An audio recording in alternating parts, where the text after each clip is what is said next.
Here we go, Caesar, Book 5, Chapter 29. In response to these things, Titurius exclaimed that they would do it too late, since the greater bands of enemies had convened, with the Germans having been added, or since something of a calamity, like some calamity, had been received in the nearby camps.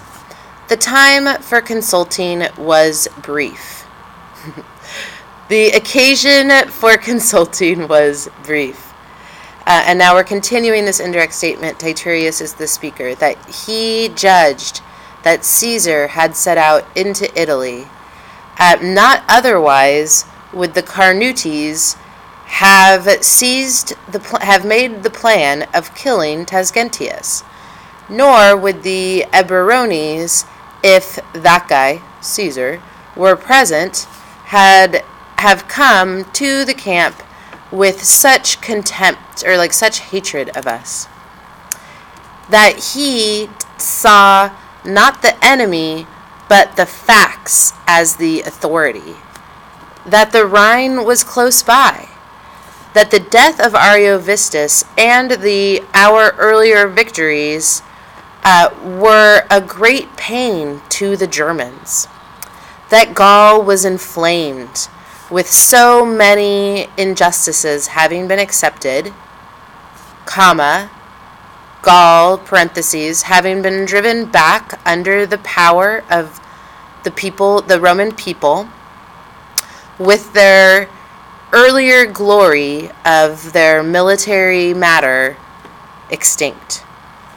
Lastly, who, and now we have an indirect question because we're still in this indirect statement, who would persuade himself of this thing that Ambiorix had descended to a plan of this type without like a sure thing? His own opinion was safe on both sides, or in every part.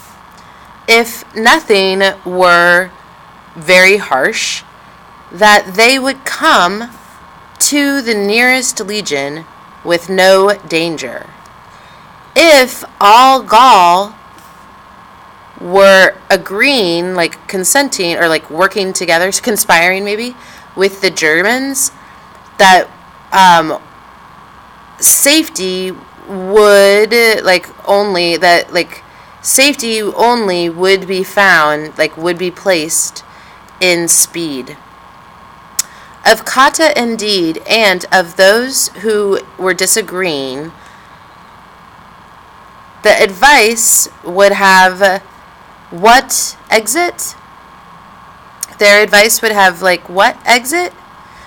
In which if the present danger must not be feared, but certainly the famine within a long siege must be feared.